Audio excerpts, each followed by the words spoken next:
Hey guys, this is Preeti. Welcome back to my channel. Guys, आज हम बात करने वाले हैं एक हॉलीवुड मिस्ट्री थ्रिलर के बारे में जो 2020 में रिलीज हुई थी।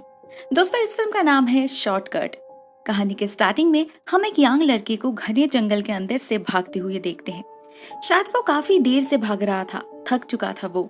एक पॉइंट पर वो गिर जाता है। उसके चेहरे पर डर और फ्रस्ट्रेशन का एक अजीब सा एक्सप्रेशन था, जिससे लग रहा था कि बहुत इंपॉर्टेंट कुछ उससे पीछे छूट रहा है। नेक्स्ट सीन में हम इस कहानी के मेन प्लॉट में एंटर करते हैं। काफी यूजुअल डे था ये। एक ग्रुप ऑफ टीनेजर्स अपने फेवरेट ड्राइवर के साथ फील्ड ट्रिप पर निकले थे। इस ग्रुप में था नोलन, बेस, क्वीनी, कर्ल और रेजी। उनके ड्राइवर कम टूर गाइड का नाम है जोसेफ, जो एक काफी हंसमुख बंदा है। मौसम सुहाना था, सभी बहुत एंजॉय कर रहे थे। इसी बीच रेडियो पर एक न्यूज टेलीकास्ट होती है, जिससे हमें पता चलता है कि आज का दिन काफी स्पेशल है। आज रात फुल लूनर एक्लिप्स होने वाला है। ऐसा एक्लिप्स जो हर 20 साल में एक बार होता है। जोसेफ तो काफी एक्साइटेड था इसे देखने के लिए, मगर इन यंगस्टर्स को इसकी परवाह ही नहीं। हम देखते हैं ये रास्ता जंगल के अंदर से गुजरता है, जहाँ कुछ आगे जाते ही जोसेफ को गाड़ी रोकनी पड़ती है, क्योंकि आगे रोड ब्लॉक्ड था। एक काफी लंबा चौड़ा पेड़ पड़ा था रास्ते के बीचों बीच। वहाँ एक क्रेन भी खड़ी थी, मतलब मेंटेनेंस वाले आए तो थे, लेकिन फिलहाल तो उनका कोई नामो निशान नहीं दिख रहा। इतनी दूर आने के बाद जोसेफ वापस जाना नहीं चाहता था, तो वो एक दूसरा रास्ता अपनाता है, एक शॉर्टकट जो कन्वेंशनल रास्ता तो नहीं था, मगर अभी इसके अलावा और कोई ऑप्शन नहीं। जोसेफ उसी रास्ते पर गाड़ी घुमाता है, मगर वो नोटिस ही नहीं करता कि उसी रास्ते के पास एक लाश भी पड़ी है। वो लोग तो कुछ और ही देखने में बिजी हो जाते हैं। असल में इस नए रास्ते पर एंट्री लेते ही सर्दियों का मौसम आ चुका था। चारों तरफ जैसे अंधेरा छा चुका था। जंगल और भी घना होने लगता है, हर तरफ कोहरा छाने लगता है और हमें इसी रास्ते के आसपास कुछ जानवरों के कंकाल भी नजर आते हैं। ऐसी वो जैसे किसी और ही दुनिया में पहुंच चुके थे। मगर इस रास्ते पर भी उन्हें कुछ दूर जाते ही रुकना पड़ता है, क्योंकि रास्ते के बीचों बीच एक मरा हुआ जानवर पड़ा था। जोसेफ जाता है उसे हटाने, मगर जब वो गाड़ी में लौटता है वो अकेला नहीं होता। उसके साथ कोई और भी था जो जोसेफ को गन पॉइंट पे ले रखा था। इस आदमी का नाम है पेड्रो, एक साइको सीरियल किलर जो बच्चों का खून करके उनके जीभ काट लेता था, द टंग ईटर। 2 साल पहले उसे पुलिस ने अरेस्ट की थी, मगर कुछ दिन पहले ही वो जेल से भागकर इस जंगल में आकर छुप गया। अभी इन बच्चों को टोप बनाकर शहर वापस जाना चाहता है वो। सभी बच्चे उसे देखकर बहुत डर जाते हैं। जोसेफ भी उसे शांत रखने के लिए उसके ही कहने पर ड्राइव करने लगता है एंड ग्रेजुअली एक टनल में एंटर करता है। तब तक शाम हो चुकी थी। ये एंडलेस रास्ता जैसे खत्म ही नहीं हो रहा था। ऊपर से इतना टेंशन। इस सब के चक्कर में कोई नोटिस ही नहीं करता कि इस टनल के आगे एक साइन बोर्ड भी है, जिस पर लिखा है ये एक मिलिट्री जोन है, आम लोग इससे दूर रहे। इस टनल में एंटर करने के कुछ देर बाद अचानक ये वैन बंद पड़ जाती है। पेड्रो क्वीनी को गन पॉइंट पे लेके जोसेफ को फोर्स करता है इसे ठीक करने के लिए। जोसेफ कोशिश तो करता है, मगर प्रॉब्लम उसे समझ नहीं आती। तभी उन्हें वैन के रोशनी से कुछ ही दूरी पर एक चीज नजर आती है, काले रंग के बस्ते की तरह। वो क्या है किसी को समझ नहीं आ रहा था, तो पेड्रो जोसेफ को भेजता है देखने के लिए।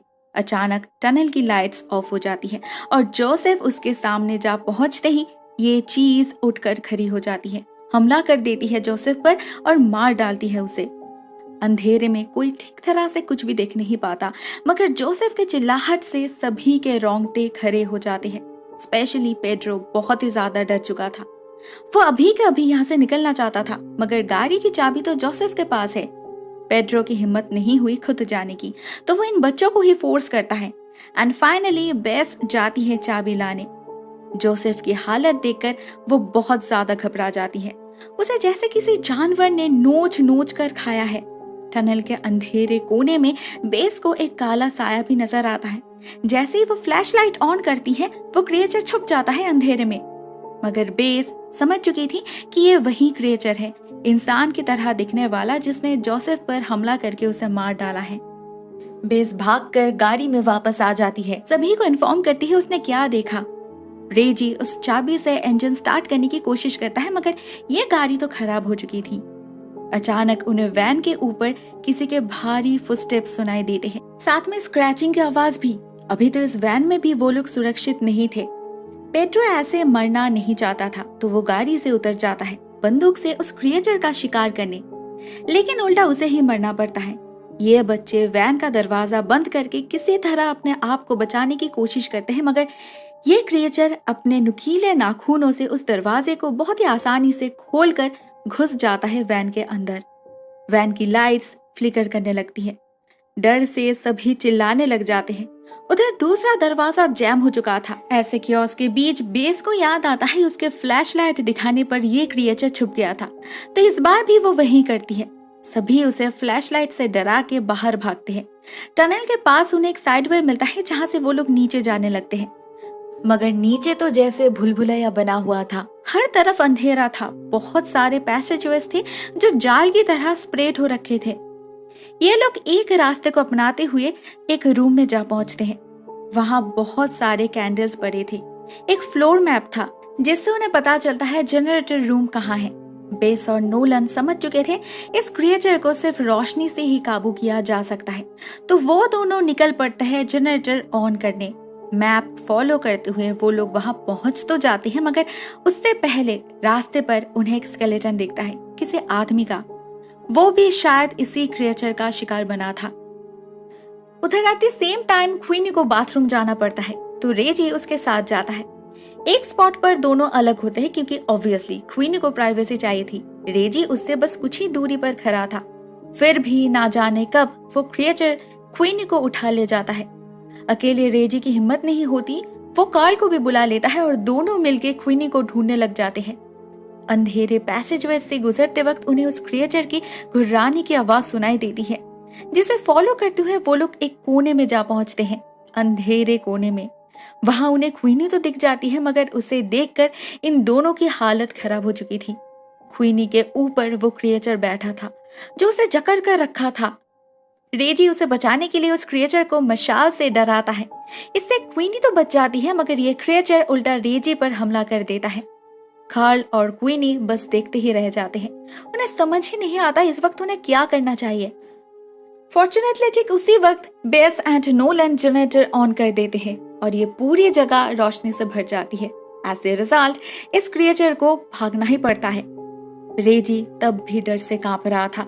किसी तरह वो खुद को संभालता है और ये तीनों मिलकर बेस और नोलन को ढूंढने निकलते हैं, क्योंकि यहाँ पर कोई भी सेफ नहीं, उन्हें एक साथ रहना होगा।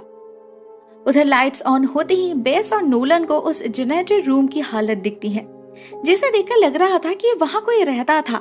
दीवार पर बहुत सारे मिसिंग पोस्टर्स टंगे थे। इस क्रिएचर के स्केचेस बने हुए थे, कुछ पेपर वर्क्स थे और एक डायरी जिस पर जुएलियो शार्पी का नाम लिखा था। ये वही लड़का था जिसे हमने फिल्म के स्टार्टिंग में भागते हुए देखा था। वो 40 साल पुरानी बात है।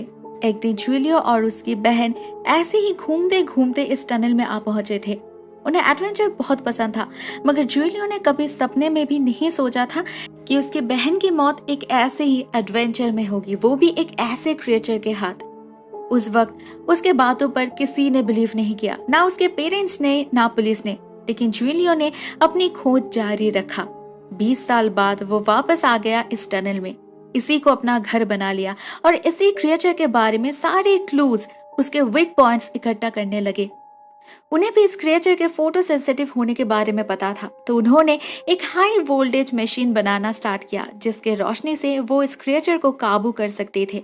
मगर अनफॉर्चुनेटली उसे पूरा करने से पहले ही उन्हें मरना पड़ा।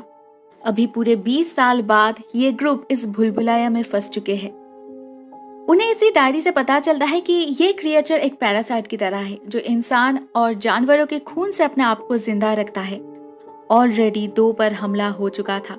रेजी तो फिर भी ठीक था, मगर क्वीनी के कंधे पर उस क्रिएचर ने काट लिया था। घाव बहुत गहरा हो चुका था, ब्लीडिंग भी नॉन स्टॉप हो रही थी और इन्फेक्शन फैलने का डर भी था। पहले इन 5 का इंटेंशन था यहाँ से बाहर निकलने का, लेकिन अभी इस डायरी को पढ़ने के बाद उन्हें फील होता है कि उन्हें जुएलियो का अधूरा काम पूरा करना चाहिए, नहीं तो ये क्रिएचर एक दिन पूरे शहर को ही खा जाएगा। वैसे भी उस क्रिएचर के जिंदा रहते वो यहाँ से भाग तो नहीं पाएंगे। क्वीनी बहुत वीक पड़ चुकी थी, वो ज्यादा भाग नहीं पाएगी। तो ये लोग एक प्लान बनाते हैं। वो लोग उस मशीन को ढूंढ निकालते हैं और जूलियो के डायरी को फॉलो करके उस मशीन के बाकी के कनेक्शंस को जोड़ देते हैं। अब ये मशीन एब्सोल्युटली फंक्शनल बन चुका था। तो नोलन फिर से एक बार जनरेटर ऑफ कर देता है। रेडियो की आवाज और क्वीनी के खून से उस क्रिएचर को ललचाता है बाहर निकलने के लिए। प्लान था उस क्रिएचर के मशीन के सामने आते ही बेस जनरेटर ऑन कर देगी। रोशनी से ये क्रिएचर वल्नरेबल हो जाएगा और ठीक तभी ये लोग उसे जलाकर मार डालेंगे।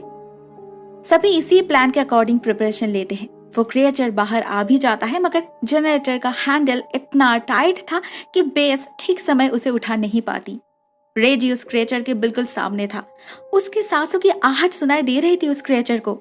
तो उसे बचाने के लिए नोलन आवाज करके इस क्रिएचर का अटेंशन अपने तरफ खींच लेता है। बाद में बेस भी सेम आवाज करती है नोलन को बचाने के लिए। लेकिन अब क्या? बेस और क्वीनी तो बिल्कुल कॉर्नर्ड हो चुके थे। इस पॉइंट पर बाकी लड़के बहुत चालाकी से काम लेते हैं। फिर से एक बार इस क्रिएचर को खून के स्मेल से ललचाकर उस लाइट मशीन के पास ले जाया जाता है और नोलन अपनी पूरी ताकत से हैंडल को खींचता है। इमीडिएटली हाई वोल्टेज रोशनी से पूरा कमरा भर जाता है और इस बार इस क्रिएचर की हालत खराब हो जाती है। तीनों लड़के मिलकर उस पर हमला कर देते हैं और दो लड़कियां मैप फॉलो करते हुए बाहर की तरफ भागते हैं।